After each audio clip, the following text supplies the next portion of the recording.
பொதுமக்களை ஏமாற்றி நிர்வாண படம் எடுத்து மிரட்டி பாலியல் வன்கொடுமை செய்த வழக்கில் சிக்கிய காசியின் ஜாமீன் மனுவானது தள்ளுபடி செய்யப்பட்டுள்ளது.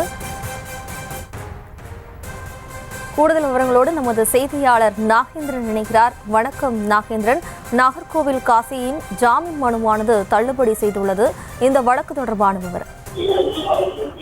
வணக்கம் ஜெயஸ்ரீ. இளம்பெண்களை ஏமாற்றி நிர்வாண படம் எடுத்து பாலியல் துன்புறுத்தலில் ஈடுபட்ட நாகர்கோவிலைச் சேர்ந்த காசி தனது ஆயுள் தண்டனையை நிறுத்தி வைத்து தனக்கு ஜாமீன் வழங்க வேண்டி உத்தரவிடக் கோரி மனு தாக்கல் உயர்நீதிமன்ற மதுரை அமர்வில் தாக்கல் செய்திருந்தார்.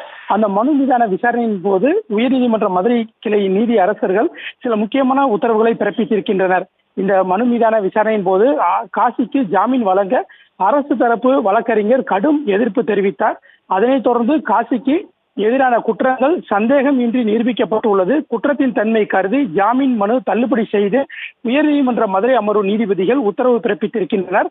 மனுதாரரின் மேல்முறையீட்டு மனு குறித்து நாகர்கோவில் சிபிசிஐடி போலீசார் பதில் மனு தாக்கல் செய்ய உத்தரவிட்டு வழக்கு விசாரணையை ஒத்திவைத்து நீதிபதிகள் உத்தரவிட்டுள்ளனர். கன்னியாகுமரி மாவட்டம் நாகர்கோவிலை சேர்ந்த சுஜி என்ற காசி இவர் சமூக வலைதளங்கள் மூலமாக பெண்களிடம் பழகி அவர்களை ஆபாசமாக படம் எடுத்து மிரட்டி பணம் பறித்ததாக குற்றச்சாட்டு எழுந்தது. அவரால் பாதிக்கப்பட்ட பெண்கள் கொடுத்த புகாரின் அடிப்படையில் கந்துவட்டி புகாரில் அடிப்படையிலும் நாகர்கோவில் கோட்டார், வடசேரி, நேசமணி நகர் போலீஸ் நிலையங்களில் நாகர்கோவில் அனைத்து மகளிர் காவல் நிலையம், கன்னியாகுமரி அனைத்து மகளிர் காவல் நிலையம் ஆகிய 6 அந்த காவல் நிலையங்களில் 6 வழக்குகள் பதிவு செய்யப்பட்டன. காசி வழக்கை சிபிசிஐடி போலீசாருக்கு மாற்றி தமிழக அரசு உத்தரவிட்டிருந்தது. இது தொடர்பாக புகாரை கடந்த 2020 கைது செய்யப்பட்ட காசிக்கு பின்னர் குண்டர் சட்டத்தின் கீழ் கைது செய்யப்பட்டார். காசியின் லேப்டாப், மொபைல்களில் 400 ஆபாச வீடியோக்கள், 1900 நிர்வாண படங்கள் இருந்தன. சிபிசிஐடி நீதிமன்றத்தில் அது அறிக்கையாக தாக்கல் செய்திருந்தது. இந்த வழக்கில் விசாரணை நடத்திய நாகர்கோவில் விரைவு நீதிமன்றம் காசிக்கு ஆயுள் தண்டனையுடன் 1,10,000 ரூபாய் அபராதம் விதித்து தீர்ப்பு வழங்கியிருந்தது. இந்த நிலையில் ஆயுள் தண்டனையை அனுபவித்து வரும் நாகர்கோவிலைச் சேர்ந்த காசி உயர்நீதிமன்ற மதுரை அமர்வில் மேல்முறையீட்டு மனு தாக்கல் செய்திருந்தார். அந்த மனு எனக்கு எதிராக வழங்கப்பட்ட தண்டனையை நிறுத்தி வைக்க வேண்டும், எனக்கு ஜாமீன் வழங்க வேண்டும் என அந்த மனுவில் கோரிக்கை வைத்திருந்தார்.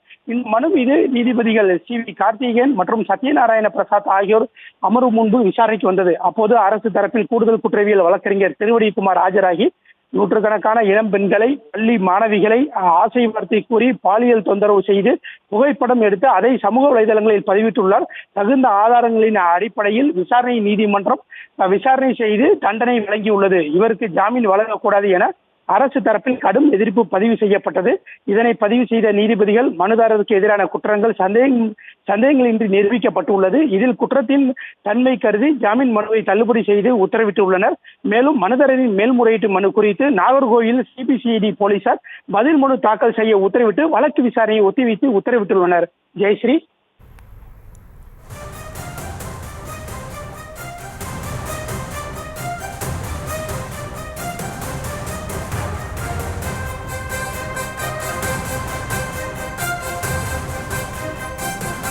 விவரங்களுக்கு நன்றி நாகேந்திரன்.